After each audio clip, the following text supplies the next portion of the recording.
নমস্কার। আজকে স্পাইডার প্ল্যান্টের কিছু গল্প আপনার লগে শেয়ার করবো।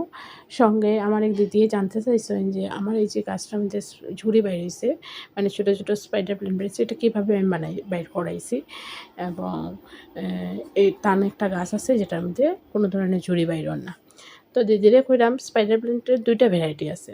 একটা হচ্ছে এরকম ভ্যারাইটি যেটার মধ্যে এরকম ঝুরি বাইর হয়, অনেকগুলা বাইর হয়। আমি যেহেতু অনেকগুলা বাইর করলাম না, কারণ এটা আমার মাদার প্ল্যান্ট, আমি এটার থেকে অনেকগুলা চারা বানাই।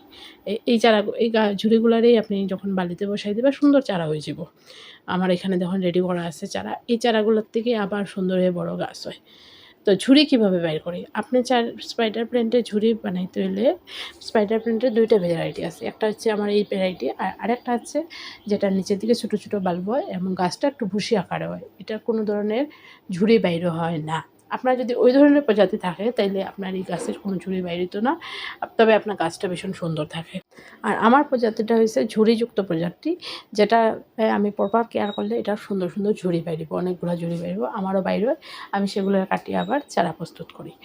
তো ঝুড়ি বাইর করার লাগে আপনার মিডিয়া রেডি করতে লাগবো। সবসময় ইনডোর প্ল্যান্টের মিডিয়া হইলো ঝুরঝুরা হইতে লাগে, যেটার মধ্যে সহজে জল পাস হয়ে যেত, জল জমিয়া থাকতে না। তো জল পাস হইবার লাগে আপনার প্রথমত বালি খুব প্রয়োজন, কারণ বালিয়ে জল শোষণ করিলে খুব তাড়াতাড়ি। তো মিডিয়ার লাগে প্রথমে আপনি 50% বালি আর মাটি মিক্স করিয়া লইবা। আর কম্পোস্ট না হইলে তো গাছ খানি পাইতো না। কম্পোস্ট হিসাবে আমি এখানে শুকনা গোবরের গুঁড়া নিছি। আমার কাছে গোবর সারটা নাই, আমি শুকনা গোবরের গুঁড়া নিছি আর কিছু কোকোপিট নিছি। আপনার কাছে কোকোপিট না থাকলেও হইব।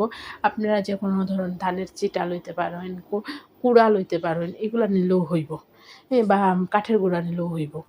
তো আমার কাছে একটু কোকোপিট আছিল, আমি কোকোপিট নিয়ে আনিছি। কোকোপিট নিলে গাছটার মানে আপনি প্রয়োজনীয় জল না দিলেও গাছটা ময়েস্ট থাকে।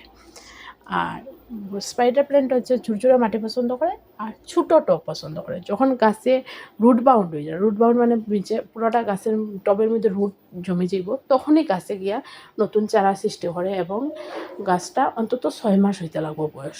৬ মাস বয়স না হলে একটা গাছে নতুন চারা সৃষ্টি করে না, আমার ক্ষেত্রে আমি দেখছি।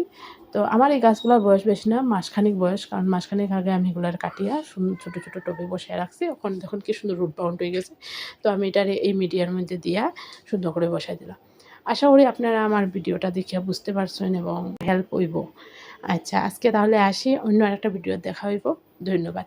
আর যদি কারোর স্পাইডার প্ল্যান্টের চারা লাগে আমার আশেপাশে, তাহলে আমার কাছে কিছু চারা আছে, নিয়ে যেতে পারেন এবং ঘরে লাগাইতে পারেন। ধন্যবাদ, টাটা।